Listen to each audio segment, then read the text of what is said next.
triangulation with linear interpolation. Nah ini yang pakai manual, ini metode yang manual. Kemudian ini metode grading adalah metode matematika, ya, metode matematika yang lebih rumit. Tidak usah kita pelajari, ini bukan bidang kita hanya manfaatkan saja dan mengetahui bahwa metode yang baik yang umum digunakan adalah metode grading. Ya, jadi metode yang kita pakai adalah metode grading.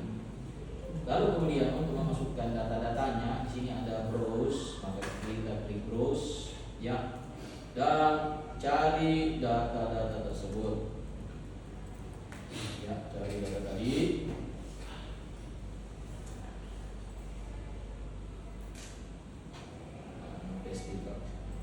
Server, ya, ada CSV, ekstensinya adalah CSV, dia bisa membaca CSV, TXT atau XLSX, ya. Gitu.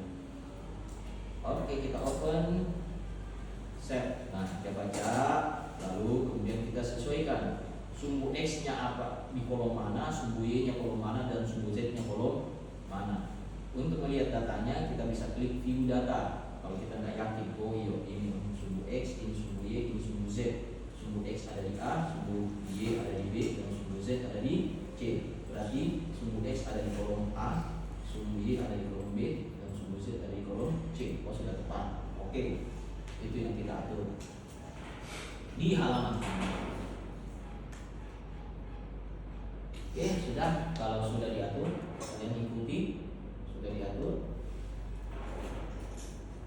Ya, setelah itu klik next. Nah, di sini dianalisis secara statistik datanya, dan datanya cukup bagus karena ini cukup ini meskipun ya cenderung pada satu garis lurus. Ini ilmu statistik, kita tidak usah terlalu dalami di sini. Baik, berikutnya kita klik next. Nah, inilah titik datanya. Ya, ini adalah titik-titik datanya, sebarang titik datanya seperti ini. Ya, kita klik next. Ini kemudian variogramnya. Ya, best fit-nya di sini, reference rate-nya dan value-nya. Nah ini pertanda bahwa data ini sebenarnya bukan data hasil pengukuran. Ini sudah data hasil manipulasi. Buktinya karena dia benar-benar berada di garis lurus. Jadi ini untuk mengecek apakah data ini adalah real manual, data real atau data hasil manipulasi.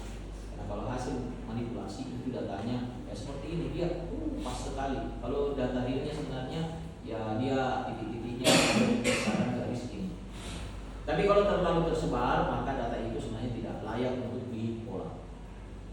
Tapi ini hanya sekedar pengetahuan saja, informasi. Kita next. Nah, berikutnya kita ada di sini. Nah, di sini yang ditanyakan adalah batas spasinya. Kita kan akan melakukan grid, berapakah jarak antar titik data. Nah, di sini dia tawarkan jaraknya adalah 8 meter. Ya. Nah, kita mau saya mau lebih rapat gitu. Saya mau lebih rapat. Saya mau per 5 meter. Oke. Kalau per 5 meter, maka ini harus, kalau minimum itu dibulatkan ke bawah, kalau maksimum dibulatkan ke atas.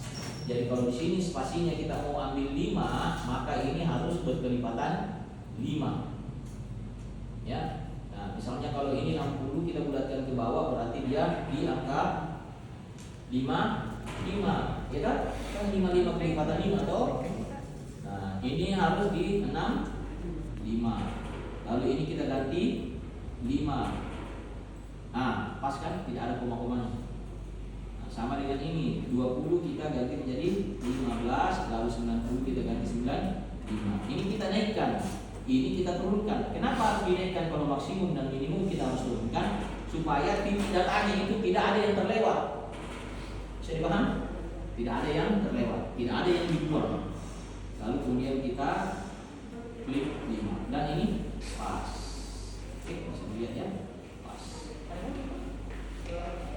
Nah, berikutnya grid Z-nya minimum ini kita kita ambil data minimum saja. Kita minta aplikasi, carikan saya data minimumnya, dan aplikasi mengatakan ini data minimumnya 348,857. Nah, kemudian kita bulatkan ke kelipatan 5. Kita bulatkan ke kelipatan 5, 348 kalau dibulatkan ke kelipatan 5 berarti 345. Berarti kita ambil lalu pilih custom dan ini kita ganti 345. Kemudian maksimum kita ambil data max, kita minta dulu bantuan aplikasi. Coba carikan saya data maksimumnya. Nah, yang dia katakan bahwa data maksimumnya ada di 469. Lalu kemudian kita custom supaya kita bulatkan menjadi 47 dulu. Ya, seperti itu. Nah, berikutnya ini kita skip dulu. Ya, kita skip dulu. Langsung baru di sini output gridnya. Silakan arahkan di mana output gridnya, hasilnya. Nanti ini kita tambahkan nama di sini.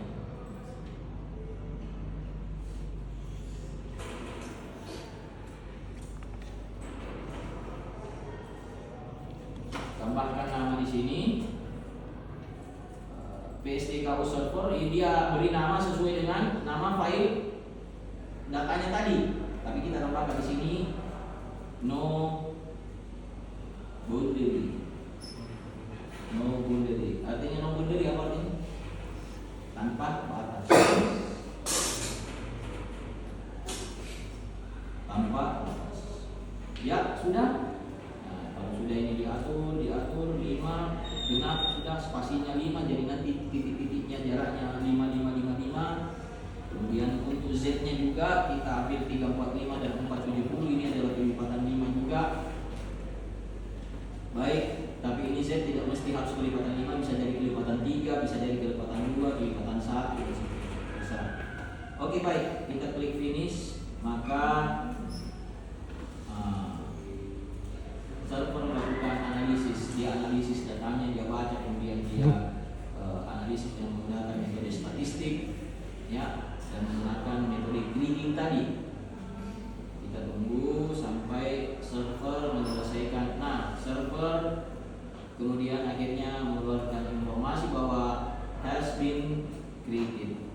Apa artinya has been created? Berarti gagal yang begini, has been created. Gagal nih. Apa artinya kalau has been created? Sudah terbuat. Oh, sudah dibuat.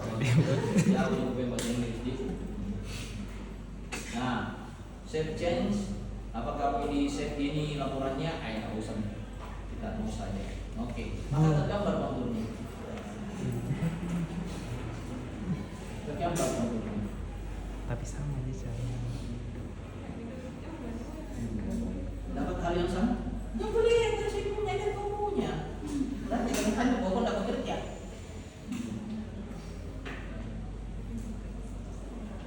Lisensi nama misalnya cu.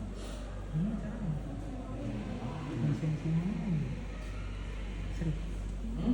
Ya? Berapa kok lisensi? Atau jangan tidak menginstal.